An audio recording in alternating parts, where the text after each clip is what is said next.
The following podcast is intended for mature audiences. If you enjoy our work, please like, comment, subscribe, and follow the links in the description. Thanks for your support, and enjoy.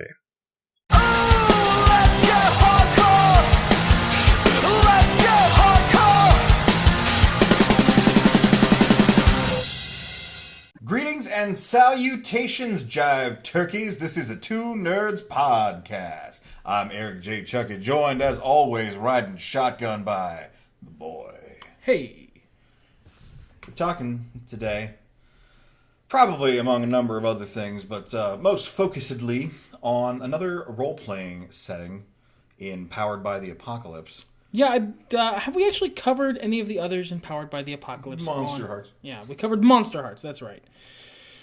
So today, we're covering, mostly, I think we'll probably end up talking about the game we played earlier this very day, Spirit of 77. But I also wanted to take some time covering Monster of the Week, which I honestly think is maybe the version of Monster Hearts that is more to my taste. Like, it's just more similar, it's just closer enough to what I want out of a thing to be the thing I will probably choose to play of the two. But Powered by the Apocalypse games, in general, it's just a really nice, clean system.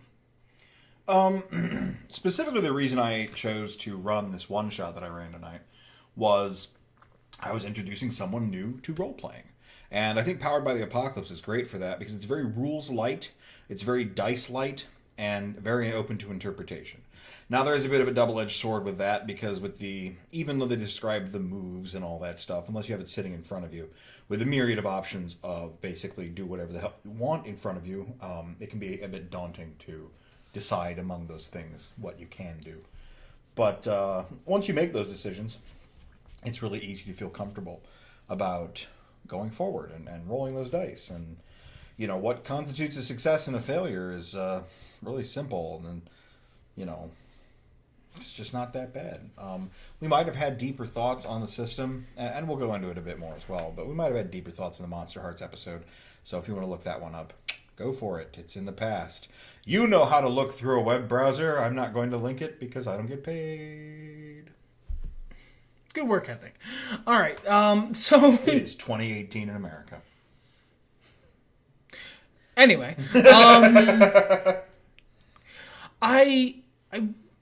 I want to highlight, because we talked a bit about the system in Monster Hearts, but the Monster of the Week and Spirit of 77 have some differences from Monster Hearts, where they're the same, but Monster Hearts is different, so I want to talk about those.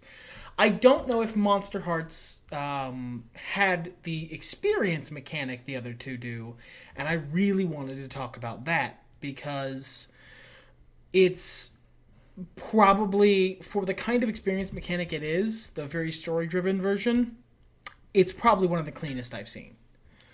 It's so simple, and very intuitive, and designed really well to fit the other mechanics. It's real simple. You only roll one thing in both these settings. You roll 2d6, and then you add a bonus, a very small bonus, from like usually 1 to 3. And if you fail that roll, you get experience, and if you don't, you succeed at what you were trying, and that is clean as a whistle. That is a great mechanic for experience, because it helps take away a lot of the stigma from failing, because not only are you not really failing, the game isn't designed in that way. It's very freeform. You're deciding what happens in the story next, and it makes it so that there's a thing that I may have mentioned on the podcast before. I roll well. I was using digital, I was using a dice rolling program, and I use physical dice sometimes, and I just roll well. I don't know why. I roll, on average, a little higher than median average. So, because I fail fewer rolls, other players at the table get more experience, which means they get more, hard mechanical power, which balances out nice. I like that a lot, because I don't like I can't control what the dice come up when I throw them. So the fact that I don't fail a lot kind of it unbalances the narrative a little bit, and this is a great way to help fix that. Basically, yeah. Something else I'd like to mention is that I don't know if the other games do it, but Spirit of 77 has directly in its text how to retire a character.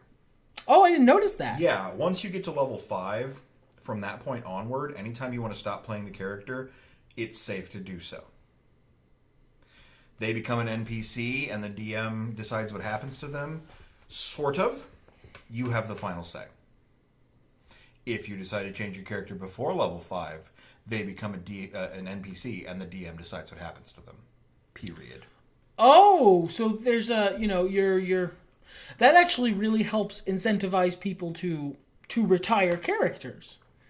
Because that you've hit the win button. You hit level 5, so you can ride off into the sunset victorious, or you can keep risking it all.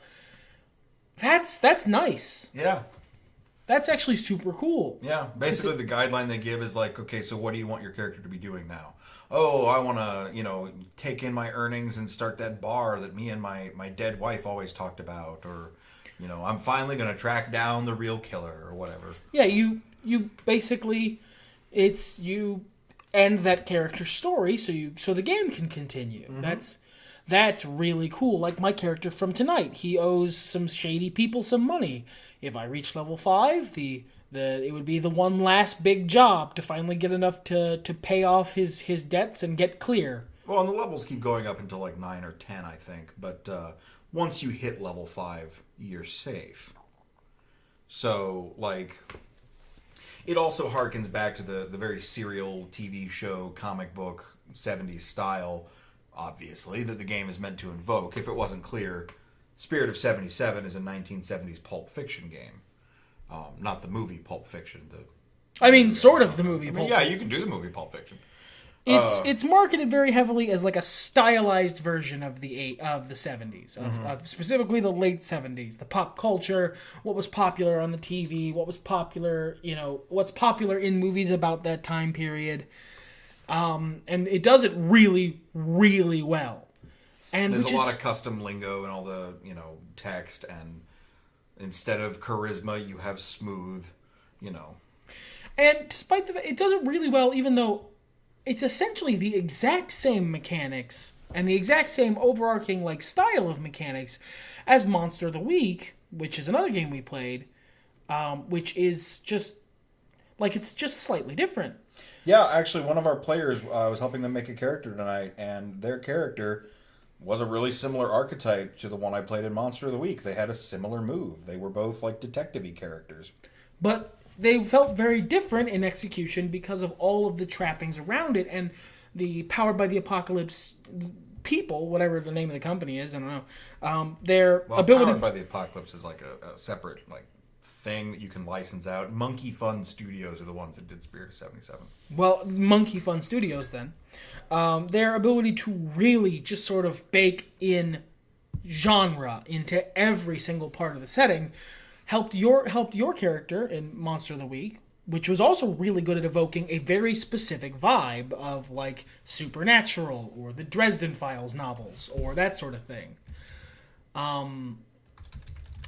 Even though they were essentially the exact same kinds of mechanics, both games did such an amazing job just really distilling down exact stuff, exact genre into basically every fiber of the game, that even though they were very, very similar mechanically, they felt really different during play, and I'm really impressed by that. Monster of the Week, by the way, is an Evil Hat game. That makes sense. Yeah. That's sort of their shtick. Oh, yeah. Yeah, I mean, the genre is really deep in there, and it's not so deep that it gets hard to understand what's going on. Just strong flavor. The game itself we covered it when we did Monster Hearts for the most part. It's real simple. It is basically just a very small dice pool game. I'm sorry. The other thing I wanted to touch on, you were talking about, it does something similar that... in a similar way that D&D does. In D&D, you get to pick your race, your class, and your background. That is in 5th edition D&D, the superior format of Dungeons and Dragons. Yeah, good D&D. Fight me, nerds. You those 3 things. Oh, and plus, your class's specialization. Those 3 things come in so many different combinations, and as they release further supplements, you have more combinations to where you can play someone. Man, you could even play a character that has the exact same race, class, background combination, and they end up different. Different specialization. Yeah, as small as that. And in Spirit of 77 and Monster of the Week, you get that similar vibe. I mean, those little things made our characters very different. Instead of alignment, Spirit of 77 has buzz, which is just basically like your character's purpose. It's similar in theming to how Old World of Darkness, Vampire the Masquerade had like your I don't remember what they're called anymore, but it was your real reason for existing and the thing you told people in public, like that episode of Friends where what's Rachel's favorite movie and what's her real favorite movie.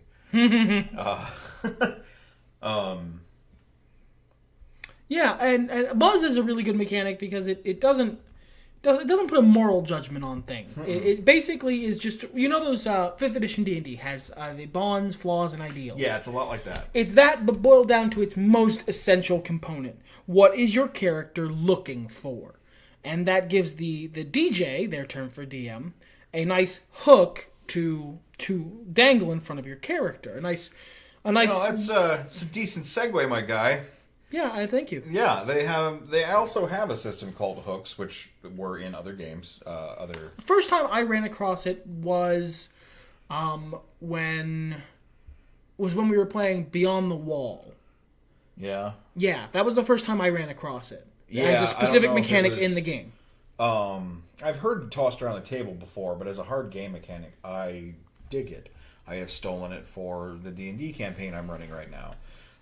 Because I like you all meet in a bar, and I like this big fight brings you together. They're fun, but it's also nice to just be able to start a game and not worry about everyone having to do introductions. So you start off with an actual mechanical part of character creation where you all go around the table and decide how you know each other. That's very collaborative, mm-hmm. But in a good way.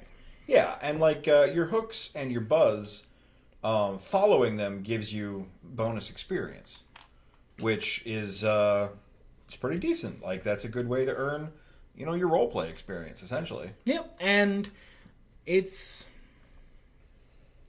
just a really solid way to start a game because it gives you a dynamic to start out with. Mm-hmm. So there's not that weird, awkward beginning period where you're all filling each other out. Yeah, and you don't have to worry about reading people, because I've noticed a lot in the past that even with seasoned role players, that first session ends up feeling really different, like a TV show pilot from every session after it. Quick side note, we've talked about BoJack Horseman on the podcast, yes? Like 2 or 3 times. Yeah. I never watched the pilot before the first episode. Boy howdy, is that a different show. Well, yeah, I mean, that feeds pretty much exactly into what I'm saying. Like, there was a campaign that didn't end up going anywhere. I think we played 2, maybe 3 sessions of it. But the first session, all the characters were very different and treated each other very differently until we settled into who those characters were. And after that, the dynamic changed, and they were closer, and everything felt more natural instead of the stiff, oh, I don't know who you are, so I'm going to act like this kind of douchebag, sort of thing that happens a lot in role-playing like because that. Because if you're role-playing, that's kind of the natural expression. If you're just meeting someone in character, you wouldn't exactly trust them. But if, say, like happened tonight, you were someone who used to work with them on the force, and then you guys both got fired for different reasons, and now you collaborate occasionally as private investigators, you already have a really established, comfortable dynamic. Yeah. Nobody has to be standoffish or feel the need to be defensive about their character off the bat. And you don't run into that, well, why would I help you guys? I don't even know you nonsense that some problem players would pull. They can still try to pull it, but like that's one of those things that feels justifiable. If you're playing the loner rogue kind of guy and you don't have any relationship with these people, why would you help them? Yeah, it's a justifiable thing. If you take a step back from the narrative, you're why would you help them? Because Otherwise, there isn't a movie, man. Yeah. Otherwise, why are we playing the game, buddy? So this neatly sidesteps that pretty reasonable problem to have, just from like if you're the kind of deep role player who needs a motivation, as it were.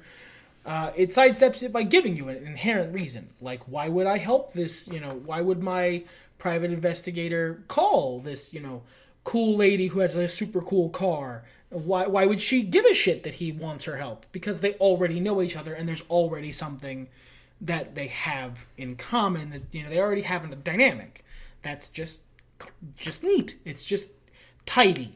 Yeah. Because I want to clarify, I don't just mean it's cool, like, because I use neat as cool, a 75-year-old man sometimes. It is tidy, like Marge Simpson and potatoes. It's well ordered. Yeah, it's very clean, even. Like, it works really well. Now, don't get me wrong. I said this just a bit ago before the podcast. I'll say it again here. It's not like Powered by the Apocalypse is my favorite system or anything. No, it's a good system. It is a little wishy-washy, granola-y freeform for me if we're getting right down to the nitty-gritty. Yeah, there was a combat portion of this game, and I was like, what is initiative? And I had to tell him, specifically, they call it out several times in the text of the book, is there's no turns. You just do stuff, and then you do stuff, and then someone else chimes in with stuff they want to do. And they encourage you to share screen time, but you just do stuff. Yeah, that's not, especially when you're introducing somebody new to a game, that's just a great way to make sure that person doesn't do anything. Turn-based combat and encounters and stuff, because I use initiative for like doing shit in town.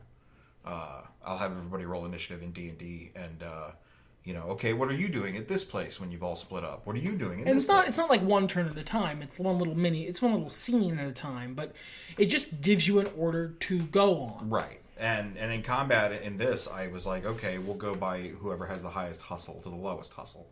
It was really dirt simple. We didn't have to worry about anything, and it let me construct things in a tense, dynamic way that still took time to point at everybody involved. And I mean, it could have been a little cleaner.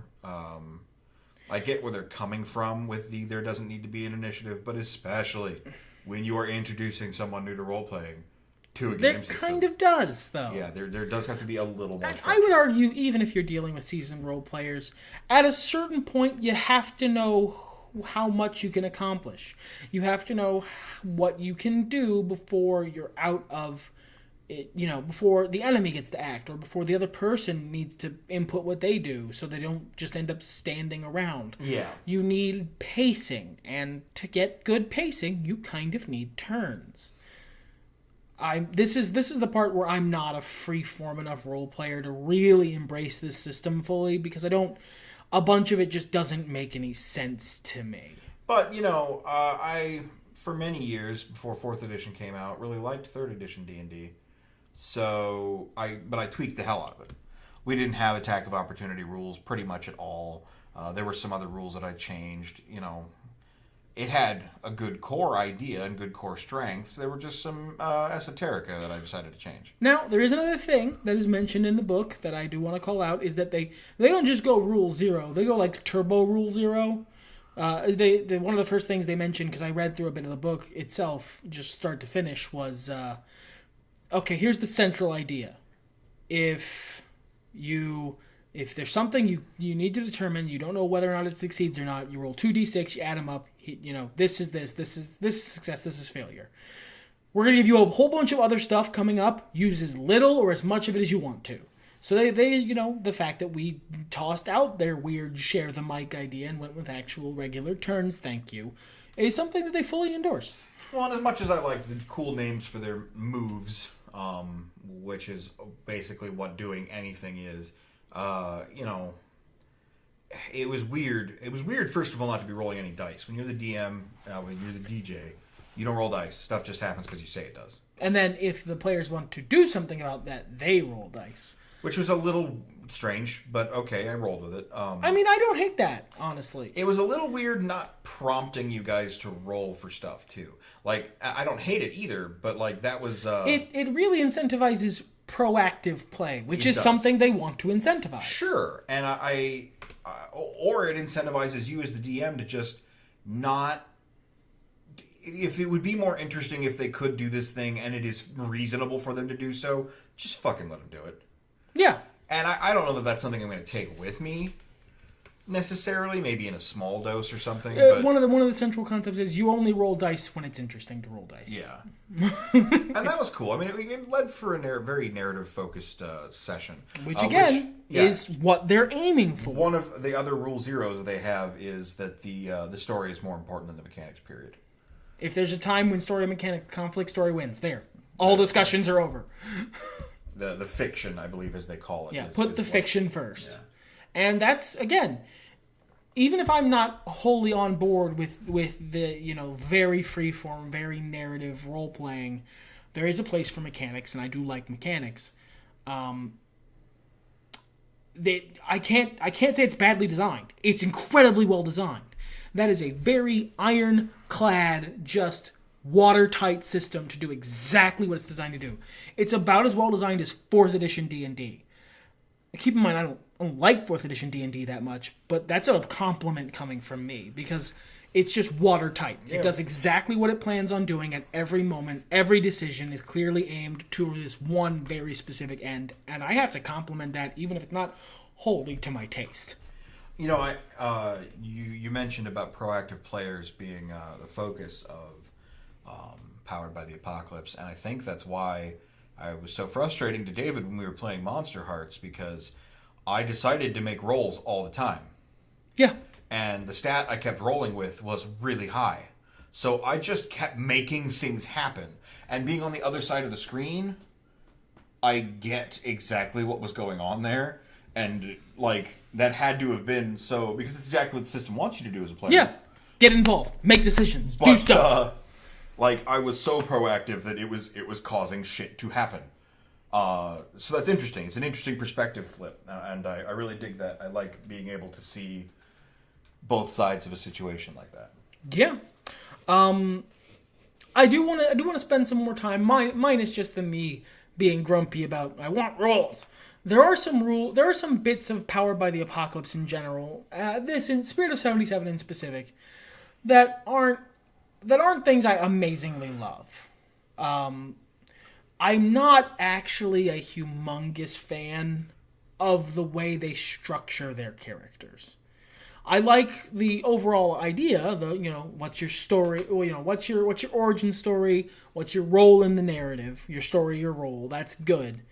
But how to put this? This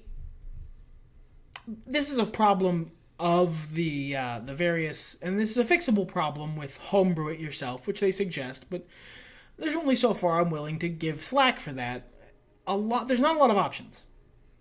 There are a lot of really cool archetypes, but this doesn't feel like a game that has a lot of replay value. Well, and they have published, I believe, 1 or 2 other supplements since that have more roles in them.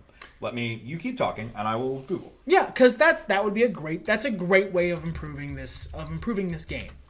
Is give me more roles, give me more stuff to have, because I had a couple different character concepts, and there weren't any. At least one of the ones I had, there wasn't really a way to do the thing I wanted to do. So I could have jury-rigged it real heavy, but I didn't want to for a one-off session. So they're really well-designed roles, but there's only so many, and they specifically suggest you don't overlap. So that gives kind of a limited amount of play. So it's not a game you can play sort of indefinitely, which, okay, that's fair. I don't hate that. Not every game has to be the only RPG setting you ever play. And it's not an expensive game, so you're definitely going to get your money's worth out of it. It's only $10, right? For the watermarked PDF, it is $11. Yeah, so that's not... I sprung for the PDF and a softcover book. So, that's what, 30? 40. It's on discount right now. So, yeah, that's not bad. I mean, you could get $40 worth of fun, but Oh, hell yeah. it is not exactly the most replayable game ever. No, and like, man, they have way more expansions than I thought they did. And good, that's what you want. That's what you need for a game like this. This is a great framework. It needs stuff to fill it in. Oh, wow. Okay. Oh my god, no. Their first expansion literally has the thing I wanted to play in it. We have new roles such as the gonzo journalist, the stuntman, the bounty hunter, the grease monkey, and the specialist. It literally has the exact thing I wanted to play in it. I wanted to play Hunter S. Thompson. Oh, wow, really? That's awesome. It has the exact character concept I couldn't figure out how to do. Okay, guys, yes, they saw the issue and they fixed it before I even got there. I have to kudos. I'm not going to applaud because I'm right next to the mic. A bunch of them are just like stories. Well, that's good. But Stories are good. Yeah. I mean, one of the things you mentioned was that you didn't have to make anything up to this. No, my God, I really love their fluff. I love Arcana. I was glad I got to work them in. And I recommend you buy the book and check it out and to find out what the hell Arcana is. They're basically a cool, secret organization. I love all the stuff with the way Richard Nixon went, and where like in the fiction of the setting, he got to stay president. Tricky Dick pulled another one. Oh yeah, you can get a punk story. Awesome. That's cool. That's great. Oh, now I want to play more of this game. New role, the Fixer. Cool. This is a British one. Awesome. Oh, dude. Get your tuxedo. That's literally, you get to be James Bond. Nice. The Fixer is James Bond. That's fantastic. So yeah, they do some really, really cool stuff. The Grease Monkey. I bet the Grease Monkey goes well with like the Good Old Boy. Oh yeah, like dude. Stuntman, where you're like fixing up the car. So yeah, I definitely don't go to their website. Just go to DriveThruRPG and search Monkey Fun Studios LLC. Because the money still goes to them, and it's just way cleaner and better. This is where they buy their shit, like their website. I don't know why anybody has a website anymore. I mean, there are certain reasons for it. Yeah, but like most of them are inadequate. Just use social media and link me to your shits. Give me where I can buy your items, please. And we will buy. If we end up playing a lot more of that, if we end up going through enough for me to retire my current character, I will jump on a chance to play Hunter S. Thompson. Sure, I would love to play this game myself at some point. I would love to DM this game. Yeah, time is the greatest enemy of the role player because there's just not enough of it, my guys. In character, out of character, or screen, role playing has one very specific resource, and it's time. But if you can get the people together, then somehow that time finds a way to be there. Yeah, and also, if you can get the people together for it, give this a shot. If this sounds at all interesting to you, if a super cool, rockin', ridiculous, over-the-top 70s action movie sounds like a fun time to you, go for it.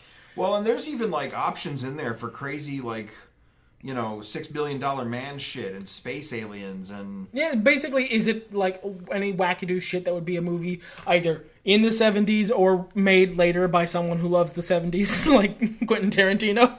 Then, yeah, you could probably do it. Yeah. You could go way grittier than we did, but the only things they really heavily influence are, don't be a downer, this is about being a cool, awesome badass. Pretty much.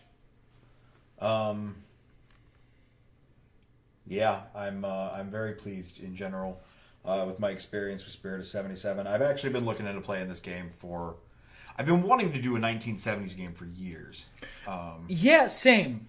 It's just such a good era of pop culture. Yeah, it's so much interesting stuff to draw from. I mean, we started this game out, you got this tip for a hot job to do, and then we had to play phone tag in character for a couple hours. Nobody had an answering machine because they existed, but they were kind of niche. And if you're not at your house, no one can get a hold of you if you're just driving throughout the city, or if you're if you're not in your house, there's no way to get a hold of you. So we had to find it. We had to educate a way in character that wasn't boring for people to get together, and it was super neat. Yeah, it was really fun. It's one of those tiny little things you just don't think about until it's a thing. Yeah. Because not even in D&D is that a thing usually, because normally the party's already in the same room most of the time. And once you get to the point where you can be far apart, you get spells that can bring you closer together. Or can send messages to each other.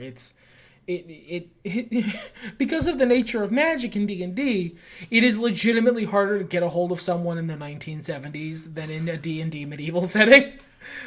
Yeah, pretty much. So yeah, this was really...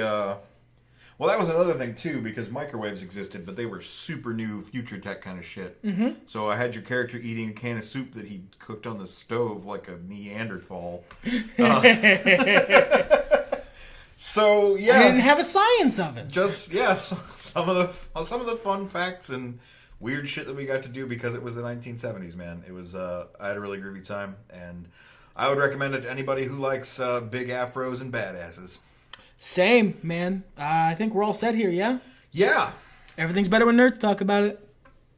Fuck it, let's go hard.